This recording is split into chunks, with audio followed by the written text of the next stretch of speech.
Hi hello എല്ലാവർക്കും ത്രെഡ്സിലേക്ക് സ്വാഗതം. ഇന്നത്തെ ഈ വീഡിയോ ഹെറിൻബോൺ സ്റ്റിച്ച് ചെയ്യുന്നത് എങ്ങനെയാണ് എന്നുള്ളതാണ് കേട്ടോ. അപ്പോൾ ഹെറിൻബോൺ സ്റ്റിച്ച് ചെയ്യാനായിട്ട് നമുക്ക് 2 ലൈനാണ് വരയ്ക്കേണ്ടത്. ഇത്രയും ദിവസമുള്ള ക്ലാസ്സുകളിൽ നമ്മൾ ഒരു ലൈൻ വരച്ച് അതിലായിരുന്നു ചെയ്തുകൊണ്ടിരുന്നത്. എന്നാൽ ഇതിന് 2 ലൈൻ ആവശ്യമാണ്. അപ്പോൾ താഴെ മുകളിലുമായിട്ട് 2 സ്ട്രെയിറ്റ് ലൈൻ ഞാനിവിടെ വരച്ചിട്ടുണ്ട്. ഇനി നമുക്ക് ഈ സ്റ്റിച്ച് ബോർഡിൽ എങ്ങനെയാണ് ഹെറിൻബോൺ സ്റ്റിച്ച് ചെയ്യുന്നതെന്ന് നോക്കാം. അതിനായിട്ട് ആദ്യം 3 ഇഴ നൂല് തന്നെയാണ് ഇവിടെയും എടുത്തിട്ടുള്ളത്. മുകളിലത്തെ ലൈനിൽ നിന്നും വേണം നമുക്ക് സ്റ്റാർട്ട് ചെയ്യാനായിട്ട്. അപ്പോൾ അവിടെ നിന്നും സൂചി താഴെ നിന്നും മുകളിലേക്ക് കുത്തിയെടുത്തു. ഇനി താഴത്തെ ആ ഒരു ലൈനിൽ നേരെ സ്ട്രെയിറ്റ് നമ്മൾ കുത്തിയെടുക്കരുത്. താഴത്തെ ലൈനിൽ ഒരല്പം മാറി ഫ്രണ്ടിൽ നിന്നും ബാക്കിലേക്ക് കുത്തി ചെറുതായിട്ട് കുത്തിയെടുക്കുക കേട്ടോ. ഒരു റണ്ണിങ് സ്റ്റിച്ച് ചെയ്യുന്ന പോലെ ഫ്രണ്ടിൽ നിന്നും ബാക്കിലേക്ക്, ഇപ്പോൾ വീഡിയോയിൽ നിങ്ങൾ കാണുന്നുണ്ടല്ലോ, അപ്പോൾ അതുപോലെ കുത്തിയെടുക്കുക. ഇനി അടുത്തത് ചെയ്യേണ്ടത് നൂല് മുകളിലേക്ക് ഇട്ടതിന് ശേഷം നമ്മൾ ആദ്യം താഴെ ചെയ്തതുപോലെ തന്നെ നേരെ മുകൾ ഭാഗത്തേക്ക് വരരുത്. സൂചി കുത്തുമ്പം ഒരല്പം ഫ്രണ്ടിലേക്ക് മാറ്റി ഫ്രണ്ടിൽ നിന്ന് ബാക്കിലേക്ക് ചെറിയൊരു റണ്ണിങ് സ്റ്റിച്ച് കുത്തിയെടുക്കുക. കണ്ടല്ലോ, നിങ്ങൾ വീഡിയോയിൽ ശ്രദ്ധിച്ച് നോക്കുക കേട്ടോ. അപ്പോൾ ഈ രീതിയിലാണ് ഹെറിൻബോൺ ചെയ്യേണ്ടത്. ഇനി അടുത്ത സ്റ്റിച്ച് എന്ന് പറയുന്നത് നൂല് താഴത്തേക്ക് ഇട്ടതിന് ശേഷം ഒരല്പം ഫ്രണ്ടിലേക്ക് മാറ്റി ഫ്രണ്ടിൽ നിന്ന് ബാക്കിലേക്ക് കുത്തിയെടുക്കുക. വീണ്ടും നൂല് മുകളിലേക്ക് ഇട്ടതിന് ശേഷം ഒരല്പം ഫ്രണ്ടിലേക്ക് മാറ്റി ഫ്രണ്ടിൽ നിന്ന് ബാക്കിലേക്ക് വീണ്ടും സൂചി കുത്തിയിറക്കുക. അപ്പോൾ ഈ രീതിയിൽ ഒരു ക്രോസ് സ്റ്റിച്ചാണ് ഈ ഹെറിൻബോൺ സ്റ്റിച്ചിൽ വരുന്നത്. ഇത് ഫില്ലിംഗ് സ്റ്റിച്ചായിട്ട് ഉപയോഗിക്കുന്നുണ്ട് കേട്ടോ. ഇപ്പോൾ ഫ്ലവറിൻ്റെയൊക്കെ പെറ്റൽസ് ചെയ്യുന്നതിനും ലീഫ് ചെയ്യുന്നതിനും ഒക്കെ ആയിട്ട് ഈ സ്റ്റിച്ച് ഫില്ലിംഗ് സ്റ്റിച്ചായിട്ട് നമുക്ക് ഉപയോഗിക്കാനായിട്ട് പറ്റും.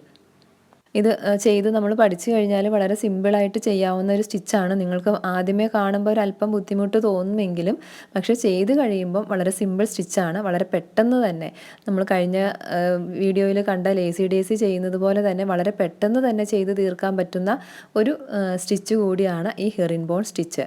ഈ ഹെറിൻബോൺ സ്റ്റിച്ചിൻ്റെ വേറൊരു വേരിയേഷൻ സ്റ്റിച്ച് കൂടി വരുന്നുണ്ട് കേട്ടോ. അത് നമ്മൾ ഡബിൾ റണ്ണിങ്ങിലും അതുപോലെ തന്നെ മാജിക് ചെയിൻ സ്റ്റിച്ചിലൊക്കെ കണ്ടതുപോലെ തന്നെ 2 കളർ നൂല് വെച്ച് ചെയ്യുന്ന ഡബിൾ ഹെറിൻബോൺ സ്റ്റിച്ചും അടുത്ത ക്ലാസ്സിൽ നമുക്ക് കാണാനുണ്ട്.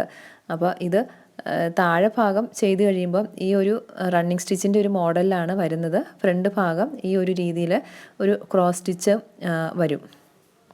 ഈ വീഡിയോ ആദ്യമായിട്ട് കാണുന്നവർ നിങ്ങൾ വീഡിയോ തീർച്ചയായിട്ടും സബ്സ്ക്രൈബ് ചെയ്യുക കേട്ടോ. നല്ല നല്ല സ്റ്റിച്ചുകൾ നിങ്ങൾക്ക് ഈ ഒരു നമ്മുടെ ഈ ചാനലിൽ നിന്ന് നിങ്ങൾക്ക് പഠിക്കാൻ പറ്റും. അപ്പോൾ വീഡിയോ തീർച്ചയായിട്ടും സബ്സ്ക്രൈബ് ചെയ്യുക, ലൈക്ക് ചെയ്യുക, കമൻറ്റ് ചെയ്യുക, അതുപോലെ തന്നെ ഷെയർ ചെയ്യാനും നിങ്ങൾ മറക്കരുത് കേട്ടോ. അപ്പോൾ ഇത് വളരെ സിമ്പിളായിട്ട് തന്നെ ചെയ്യാൻ പറ്റുന്ന ഒരു സ്റ്റിച്ചാണ്. അധികം സമയം എടുക്കേണ്ട വരുന്നില്ല. ഒരു തവണ വീഡിയോ ശരിക്കും ഒന്ന് വാച്ച് ചെയ്യുക. അതിനുശേഷം നിങ്ങൾ ഒരു തവണ ചെയ്ത് നോക്കുക. എളുപ്പത്തിൽ തന്നെ ചെയ്ത് പഠിക്കാൻ പറ്റുന്നതും ചെയ്ത് നോക്കാവുന്നതുമായ ഒരു സ്റ്റിച്ചാണ് ഹെറിൻബോൺ സ്റ്റിച്ച്. ഇപ്പോൾ ഈ സ്റ്റിച്ച് ബോർഡിൽ നമ്മുടെ ഹെറിൻബോൺ സ്റ്റിച്ച് കംപ്ലീറ്റ് ആയിട്ടുണ്ട്. അപ്പോൾ ഇതിൻ്റെ വർക്കിൻ്റെ അടിഭാഗം ഇങ്ങനെ ഒരു റണ്ണിങ് സ്റ്റിച്ചിൻ്റെ ഒരു മോഡലിലിരിക്കും. നമുക്കിനി ഈ നൂല് താഴെ കെട്ടിയിട്ട് ഉറപ്പിച്ച് വയ്ക്കാം. അതിനുശേഷം നമുക്ക് മറ്റൊരു ക്ലോത്തിൽ ഒരു വർക്ക് എടുത്ത് ചെയ്ത് നോക്കാം എങ്ങനെയുണ്ടാവും എന്ന് നമുക്ക് നോക്കാം. ഓൺ ചെയ്യാൻ വേണ്ടിയിട്ട് ഞാൻ കഴിഞ്ഞ ക്ലാസ്സുകളിലൊക്കെ എടുത്തിട്ടുള്ള ആ ഒരു ക്ലോത്ത് തന്നെയാണ് എടുത്തിട്ടുള്ളത് കേട്ടോ. അപ്പോൾ നമുക്ക് കഴിഞ്ഞ ക്ലാസ്സിൽ ലേസി ഡേസി ചെയ്ത ആ ഒരു ഫ്ലവറിന് ഒരു സ്റ്റെമ്മ് വരയ്ക്കാനായിട്ട് ഞാനൊരു 3 സ്റ്റെമ്മ് വരച്ചിട്ടുണ്ട്. അപ്പോൾ അത് 2 ലൈൻ വെച്ചിട്ടാണ് ഈ സ്റ്റെമ്മ് വരച്ചിട്ടുള്ളത്. അപ്പോൾ അതിന് വേണ്ടിയിട്ട് ഞാനൊരു ഗ്രീൻ കളർ നൂലും എടുത്തിട്ടുണ്ട്. നമ്മൾ സ്റ്റിച്ച് ബോർഡിൽ ചെയ്ത സമയത്ത് പറഞ്ഞ പോലെ തന്നെ മുകളിലത്തെ ആ വരയിൽ നിന്നും സ്റ്റാർട്ട് ചെയ്യുക. അതിനുശേഷം താഴേക്ക് കുത്തി ക്രോസ് രീതിയിൽ സ്റ്റിച്ച് ചെയ്തെടുക്കുക. അപ്പോൾ ഈ രീതിയിൽ നമുക്ക് ഈ വർക്ക് ഒന്ന് കംപ്ലീറ്റ് ചെയ്ത് എടുക്കാം കേട്ടോ. നിങ്ങൾ ചെയ്യുമ്പോൾ നല്ല നല്ല വർക്ക് പിക്ചേഴ്സൊക്കെ എടുത്ത് ചെയ്യുക കേട്ടോ. നമ്മുടെ നെറ്റിലൊക്കെ സെർച്ച് ചെയ്ത് കഴിഞ്ഞാൽ ധാരാളം ഡിസൈൻസ്, അതായത് എംബ്രോയ്ഡറി ഡിസൈൻസ് ലഭിക്കും. അപ്പോൾ അതൊക്കെ നോക്കി എടുത്ത് ചെയ്യുക കേട്ടോ. അപ്പോൾ ഈ വർക്ക് ഇവിടെ കംപ്ലീറ്റ് ആയിട്ടുണ്ട്. അപ്പോൾ ഇത് നമ്മുടെ സ്റ്റിച്ച് ബോർഡിലെ ഹെറിൻബോൺ സ്റ്റിച്ച് ചെയ്തിരിക്കുന്നത്. അപ്പോൾ ഇത് ഇപ്പം ചെയ്തിരിക്കുന്ന ഹെറിൻബോൺ സ്റ്റിച്ചാണ്. അപ്പോൾ ഇതിന് മുൻപ് ഞാൻ ചെയ്ത് വെച്ചിട്ടുള്ള ഒരു ഹെറിൻബോൺ സ്റ്റിച്ചാണ് ഇത്.